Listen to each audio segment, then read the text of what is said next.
नमस्कार. कोकण रेल्वेमध्ये group D पदासाठी ट्रॅक मेंटेनर आणि पॉईंट्समन या पदांसाठी भरती सुरू झालेली असून आज आपण या पदाचा ऑनलाईन फॉर्म कसा भरायचा हे या व्हिडिओच्या माध्यमातून पाहणार आहोत. तर व्हिडिओ शेवटपर्यंत पहा आणि चॅनलवरती नवीन असाल तर चॅनलला सबस्क्राईब करा, म्हणजे अशाच माहितीपूर्ण व्हिडिओचे नोटिफिकेशन तुम्हाला भेटत राहतात. तर व्हिडिओला सुरुवात करू.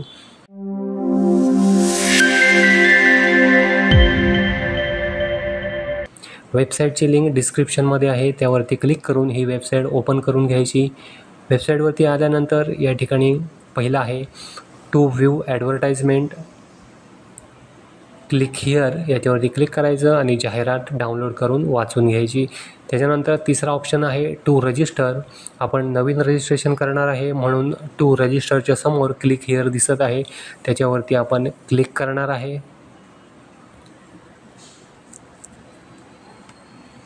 क्लिक केल्यानंतर याप्रमाणे समोर आपल्याला इंटरफेस दिसेल. या ठिकाणी पहिला आहे कॅन्डिडेट फर्स्ट नेम टाकायचं, नंतर कॅन्डिडेट मिडल नेम टाकायचं, नंतर कॅन्डिडेट लास्ट नेम टाकायचं. पुढे आहे जर तुमच्या नावामध्ये काही बदल असेल तर यसवरती क्लिक करा आणि बदललेलं नाव टाकून घ्या, नसेल तर मग नोवरती क्लिक करून घ्यायचं. पुढे आहे मोबाईल नंबर टाईप करायचा, परत एकदा कन्फर्ममध्ये मोबाईल नंबर टाकायचा, नंतर ईमेल आय डी टाईप करून घ्यायचा, परत एकदा कन्फर्ममध्ये ईमेल आय डी टाकून घ्यायचा, नंतर जन्मतारीख टाकायची, नंतर आपलं जेंडर जे आहे मेल फिमेल ट्रान्सजेंडर जे काही तुमचं जेंडर असेल ते इथून सिलेक्ट करून घ्यायचं.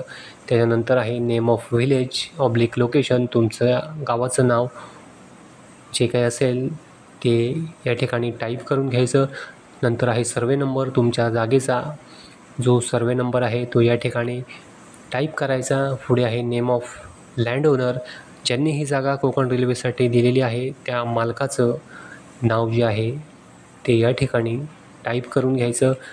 नंतर आहे name of joint land holders, जर जॉईंट लँड होल्डर्स असतील तर ते या ठिकाणी टाईप करून घ्यायचं. पुढे आहे relation with the land loser, land लुजरशी तुमचं नातं काय आहे ते या लिस्टमधून सिलेक्ट करायचं. तुम्ही स्वतः आहात का, की तुमच्या पत्नी आहे, की मुलगा आहे, जे काही तुमच्याशी नातं असेल ते या ठिकाणी तुम्ही सिलेक्ट करून घ्यायचं आहे. पुढे आहे कास्ट कॅटेगरी, लिस्टमधून सिलेक्ट करायची आणि त्याच्यानंतर जनरेट OTP याच्यावरती क्लिक करून घ्यायचं. जनरेट OTPवरती क्लिक केल्यानंतर या ठिकाणी कॅप्चा कोड टाकायला येईल. दिलेला कॅप्चा कोड बॉक्समध्ये टाईप करून घ्यायचा आणि सबमिटवरती क्लिक करायचं. सबमिटवरती क्लिक केल्यानंतर मोबाईलवरती OTP येईल, तो या ठिकाणी परत टाकायचा आणि व्हॅलिडेट OTPवरती क्लिक करायचं. त्याच्यानंतर डिक्लेरेशन आहे आय ॲग्रीवरती क्लिक करायचं. दिलेला कॅप्चा कोड बॉक्समध्ये टाईप करून रिव्हेरीफाय याच्यावरती क्लिक करून घ्यायचं.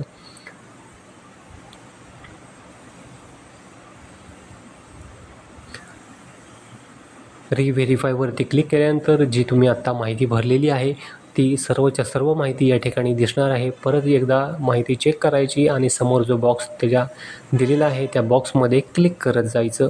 प्रत्येक बॉक्समध्ये क्लिक केल्यानंतर खाली सबमिटचं बटन येणार आहे, तर सबमिटवरती क्लिक करायचं. या ठिकाणी मेसेज येईल, the information was submitted cannot be modify. एकदा सबमिट केल्यानंतर माहितीमध्ये बदल होणार नाही. या ठिकाणी आपलं रजिस्ट्रेशन झालेलं आहे. गो टू ॲप्लिकेशन याच्यावरती क्लिक करून घ्यायचं आणि पुढची माहिती या ठिकाणी आलेली आहे. पहिलं आहे तुमच्या जवळचं रेल्वे स्टेशन टाकायचं, नंतर आईचं नाव वडिलांचं नाव टाकायचं, मॅरिटल स्टेटस लिस्टमधून सिलेक्ट करून घ्यायचं. पुढे आहे पोस्ट प्रेफरन्स, कुठल्या पोस्टला कुठला प्रेफरन्स द्यायचा आहे ते या ठिकाणी सिलेक्ट करायचं. पॉईंट्समन की ट्रॅक मेंटेनर. त्याच्यानंतर आहे आयडेंटिफिकेशन मार्क, या ठिकाणी टाईप करून घ्यायचा. या ठिकाणी आपल्याकडं जे ID प्रूफ असेल त्याच्यावरती क्लिक करून त्याचे डिटेल्स या ठिकाणी भरून घ्यायचे आहेत आणि बाकीच्या ठिकाणी आपल्याला नोवरती क्लिक करून घ्यायचं आहे. माझ्याकडे वोटर ID आहे म्हणून मी त्या ठिकाणी येस करतो आहे आणि बाकीच्या ठिकाणी मी नोवरती क्लिक करतो आहे.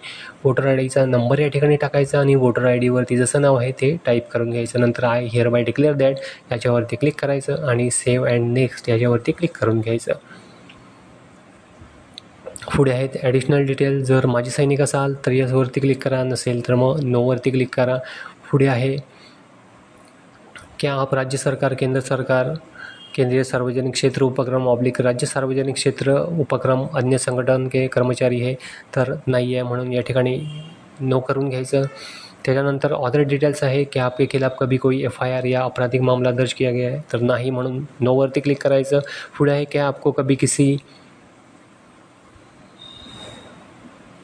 पुढे आहे कि आपको कभी किसी आपराधिक मामले में गिरफ्तार या हिरासत में लिया गया है? नाही, म्हणून नो करायचं. कि आप पर कभी किसी आपराधिक मामले में अदालत द्वारा मुकदमा चलाया गया और दोषी ठहराया गया या बरी किया गया? नाही, म्हणून नोवरती क्लिक करायचं. कि आपको कभी CRPC की सुरक्षा कार्रवाई के तहत शांति ऑब्लिक अच्छा व्यवहार बनाए रखने के लिए कोई बांड भरना पड़ा है? नाही, म्हणून नो करायचं. क्या किसी अनुचित साधन या किसी बदलाव के मामले में किसी स्कूल ऑब्लिक कॉलेज ऑब्लिक विश्वविद्यालय द्वारा आपके खिलाफ कभी कार्रवाई की गई है? नाही, म्हणून नोवरती क्लिक करायचं. क्या आप भारत के किसी न्यायालय में आपराधिक मुकदमा चला रहे हैं? तर नाही, म्हणून नोवरती क्लिक करायचं. की आपके विरुद्ध कोई विभागीय जांच ऑब्लिक न्यायालयीन जांच लंबित है? नाही, म्हणून नोवरती क्लिक करून सेव्ह अँड नेक्स्टवरती क्लिक करून घ्यायचं. पुढे आहे या ठिकाणी आपला करस्पॉन्डन्स ॲड्रेस पूर्ण टाकून घ्यायचा. कंट्री सिलेक्ट करायची, स्टेट, डिस्ट्रिक्ट आणि पिनकोड टाकून घ्यायचा. पुढे आहे परमनंट ॲड्रेस या ठिकाणी टाकायचा आहे. जर करस्पॉन्डन्स ॲड्रेस आणि परमनंट ॲड्रेस जर सेम असेल तर या ठिकाणी is permanent address same as correspondence address म्हणून येसवरती या ठिकाणी क्लिक करून घ्यायचं आहे. भरून झाल्यानंतर सेव्ह अँड नेक्स्ट करून घ्यायचं. त्याच्यानंतर आहे 10वीचे डिटेल्स या ठिकाणी दिलेलं आहे. 10वी स्टँडर्ड पास, तर होय म्हणून येसवरती क्लिक करायचं. पुढे आहे तुम्हाला जे 10वीला बोर्ड होतं त्या बोर्डाचं नाव येईल या ठिकाणी टाईप करून घ्यायचं. नंतर तुम्ही 10वीला ज्या स्कूलमध्ये होतात त्या शाळेचं स्कूलचं नाव या ठिकाणी टाईप करायचं. नंतर 10वीला पर्सेंटेज होते म्हणून पर्सेंटेज सिलेक्ट करायचं आणि कितीपैकी किती होते ते या ठिकाणी टाईप करून घ्यायचं. नंतर आहे 10वीचं जे पासिंग वर्ष आहे ते इथून वर्ष लिस्टमधून सिलेक्ट करायचं. त्याचप्रमाणे तुम्ही 12वीचे डिटेल्ससुद्धा याच फॉर्मॅटमध्ये भरून घ्यायचे आहेत. आणि जर डिप्लोमा वगैरे झाला असेल तर त्याचप्रमाणे डिप्लोमाचे डिटेल्ससुद्धा आपल्याला भरून घ्यायचे आहे. नंतर ग्रॅज्युएशन असेल तर ग्रॅज्युएशनचे डिटेल्ससुद्धा याच फॉर्मॅटमध्ये आपल्याला भरून घ्यायचे आहेत. आणि नंतर आहे पोस्ट ग्रॅज्युएशन झालेलं असेल तर याच फॉर्मॅटमध्ये आपल्याला माहिती भरून घ्यायची आहे. झाल्यानंतर सेव्ह अँड नेक्स्ट करून घ्यायचं. सेव्ह अँड नेक्स्ट केल्यानंतर या ठिकाणी पहिला आहे एक्झाम सिटीसाठी आपल्याला प्रेफरन्स सेट करायचं आहे. तर 3 एक्झाम सिटी या ठिकाणी आपण सिलेक्ट करून घ्यायच्या.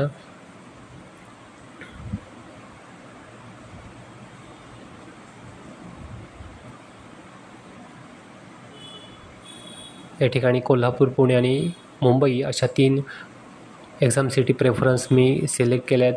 तुम्हाला ज्या सिटी सिलेक्ट करायच्या असतील ते या लिस्टमधून सिलेक्ट करून घ्यायच्या. नंतर आहेत या ठिकाणी आपल्याला डॉक्युमेंट अपलोड करायचं आहे. पहिला आहे फोटो, नंतर सिग्नेचर, पुढे आहे कास्ट सर्टिफिकेट या ठिकाणी मला अपलोड करायचा आहे कारण हा कास्ट SC मधला फॉर्म आहे.